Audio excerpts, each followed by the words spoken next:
A seguir, você ouvirá uma ministração do presbítero Felipe Augusto. Extrair ao máximo daquilo que está escrito na palavra do Senhor.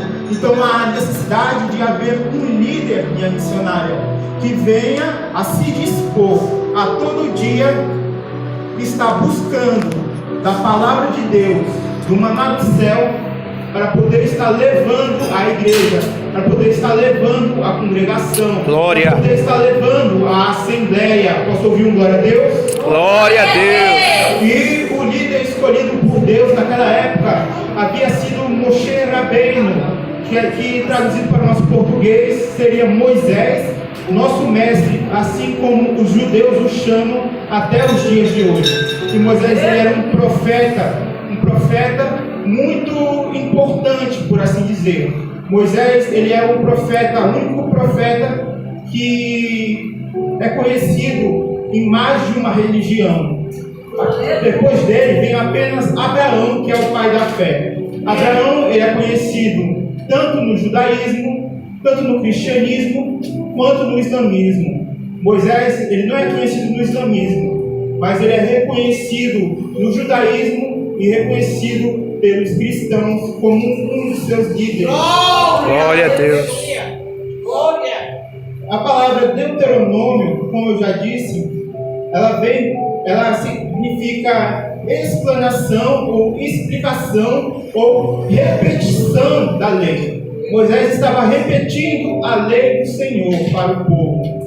Porém, no hebraico, a palavra para o livro significa devarim, que significa palavras. Por isso, o livro de Deuteronômio é um livro de difícil acesso. O livro de Devarim, ou Deuteronômio, é um livro difícil, porque ele tem muitas palavras. Ele não é um livro de histórias, ele não é um livro de registros, ele não é um livro como um livro de crônicas, que tem histórias que nos ensinam a viver no dia a dia com Deus. Ele é um livro que tem palavras. E que tipos de palavras são essas? São leis que Deus designou para o seu povo. Aleluia! Glória a Deus. Glória a Deus!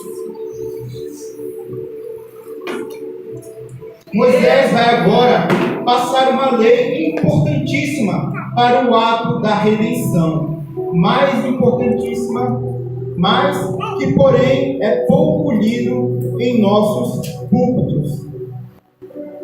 Moisés, ele agora neste texto que nós acabamos de ler, ele vai falar acerca da maldição que havia para aquele que fosse pendurado no madeiro. Na versão que eu li, que é a versão da Bíblia King James 1611, vai estar escrito numa árvore, porque o madeiro podia ser qualquer coisa, mas vinha da árvore.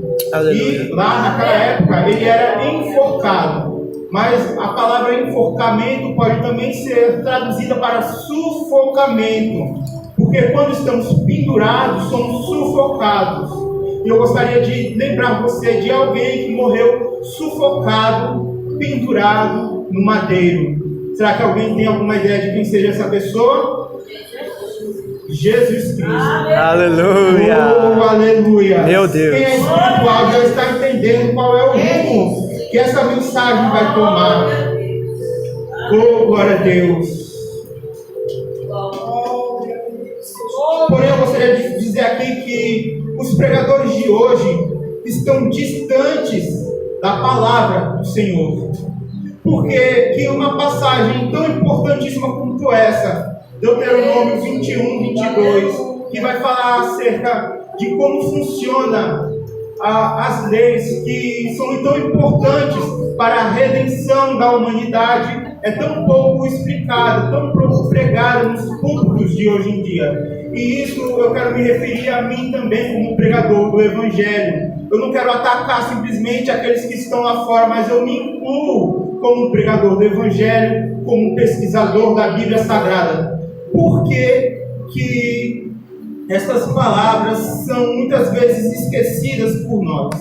E eu posso trazer algumas respostas.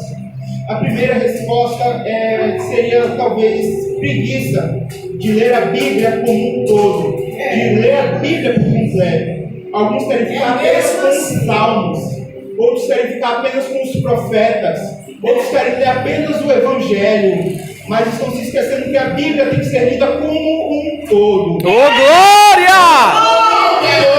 Temos que começar pelo princípio, que é a lei do Senhor. Meu Deus! Se nós não lermos a Torá, que é a lei do Senhor, nós não podemos entender o Evangelho, que é o sinal. Meu Deus! E se nós não lermos o Evangelho, nós não poderemos entender a lei do Senhor, que está no início da palavra. Oh, aleluia! Glória! A segunda possibilidade que pode ser é que os pregadores de hoje, eles estão se afastando do verdadeiro evangelho. Os pregadores de hoje, eles estão se afastando da comunhão com Deus. E não tem mais a revelação, minha irmã, que os pregadores de antigamente tinham, que os primeiros pregadores tinham, porque os apóstolos, eles não pregavam apenas os profetas. Os apóstolos não pregavam apenas em cima das cartas, quando as cartas foram escritas. Os apóstolos, eles pregavam em cima da lei. E a palavra do Senhor diz: medita na minha lei de dia e de noite. Se você não se desviar da minha lei de dia e de noite, eu farei seus caminhos prosperarem. Meu Deus! É na lei do Senhor que nós temos que ter o nosso embasamento. É claro que quando fala lei, está falando da palavra de Deus como um todo. Nós não podemos pensar que estou falando da lei apenas dos 5 primeiros livros da Bíblia. Mas quando falar a lei, temos que ter em mente também que eles estão inclusos e não podem ser excluídos. Meu Deus, é verdade. Muitas vezes as igrejas, infelizmente, excluem os 5 primeiros livros da Bíblia por dizer serem judaicos demais. Há, inclusive, um livro no Novo Testamento, uma carta, a carta de Tiago, que ela quase foi excluída por Martinho Lutero da Bíblia, por ser considerada judaica demais. Por quê? Porque o apóstolo São Paulo vai dizer que nós não estamos mais na maldição da lei. Mas o que isso quer dizer? Isso quer dizer que as maldições que foram proferidas na lei não podem mais nos alcançar. Aleluia! Se nós excluirmos a lei, nós estamos também excluindo, abandonando as suas bênçãos. Meu Deus! Oh, Jesus! Glória a Deus! Glória a Deus! Louvado seja Deus! Agora vamos dar um pouquinho de atenção para o versículo 22. Ele vai dizer: e se um homem tiver cometido um pecado merecedor de morte, quero trazer à memória os 2 ladrões da cruz.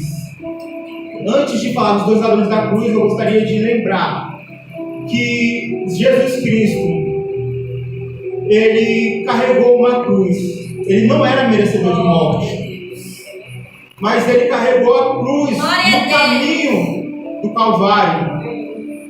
Ele carregou aquela cruz até o Gólgota, e lá ele foi crucificado. E ele ficou entre 2 ladrões, um ladrão bom à sua direita, um ladrão mau à sua esquerda. Mau e bom entre aspas, amém? Amém. E eu gostaria de dizer um pouquinho acerca destes 2 homens. Glória, glória, aleluia. Quero trazer à memória os 2 ladrões da cruz. Um era bom e o outro era mau. A Bíblia não nos diz qual o seu pecado, mas eles eram merecedores da morte, assim como eu e como você. Se eu e você estamos pisando nessa terra, nós somos pecadores. João vai descrever, ele vai dizer na sua carta, que aquele que diz que não tem pecado é mentiroso. Aquele que diz que não tem pecado diz que Deus está mentindo, porque Deus disse que todo homem tem pecado. Se nós falharmos na menor que seja o mandamento do Senhor, o nosso salário é a morte. Aleluia.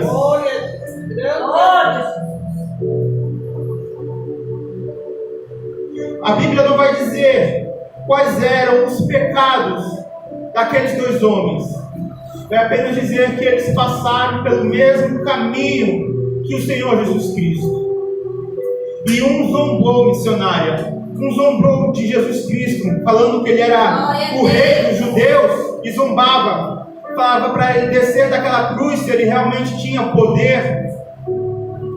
Porém, o Senhor Jesus Cristo não fez questão daquele homem, porque ele conhecia o seu coração. Mas quando o segundo ladrão que estava na outra cruz falou com ele, o Senhor Jesus Cristo atentou seus ouvidos. Aleluia. Oh, aleluia. Glória, E aquele homem disse: se verdadeiramente és o Filho de Deus, quando entrares no teu reino, lembra-te de mim. E o Senhor Jesus Cristo disse: hoje mesmo estarás comigo no meu reino. Aleluia. Glória, glória a Jesus. Nós não vamos entrar no reino de Deus por sermos bonzinhos, mas nós vamos entrar por aquilo que o apóstolo São Paulo escreveu. O apóstolo São Paulo escreveu: e o justo viverá pela fé. Glória! Aquele homem na cruz, ele teve fé. Quando ele falou que acreditava que Jesus Cristo era o rei dos judeus, que ele era o Mashiach, o Cristo, ele estava botando a sua fé nele e falou: quando entrares no teu reino, ele estava depositando a sua fé, mesmo que ele não entendesse por completo ainda o plano de redenção, mas ele tinha fé, porque ele havia ouvido falar, e a Bíblia, a palavra do Senhor diz que a fé vem pelo ouvir. Aleluia. E ouvir a palavra de Deus. Glória! Agora veja que interessante, aquele homem nunca tinha visto nenhum milagre de Jesus, aquele homem nunca tinha visto Jesus pregando, bastou apenas uma plaquinha escrito Jesus Cristo, Rei dos Judeus. E ele se lembrou das histórias que os seus pais lhe contavam. Ele se lembrou das histórias que ele ouvia quando ele entrava na sinagoga, de que viria um homem para redimir a Israel. Por isso, meus irmãos, nós temos que pregar em tempo e fora de tempo. Porque chegará uma hora que não haverá mais tempo para a pregação. Meu Deus! Chegará uma hora na vida de alguém que não haverá mais tempo para se ouvir a pregação do Evangelho. Talvez a pessoa esteja no leito de morte ali, e ela veja uma cena, por exemplo, na televisão, e se lembre das palavras que você lhe deixou. Se lembre das palavras de Cristo que você proferiu para aquela pessoa. Então ela vai falar: Senhor Jesus Cristo, eu quero me arrepender de meus pecados. E vai fazer uma oração ali, caso ela já tenha ouvido alguma oração, ela talvez se lembre como se faz uma oração. Mas mesmo que ela não saiba orar, o Pai entende. E Ele vai entender o seu choro, vai entender o seu pranto. Aleluia, meu Deus!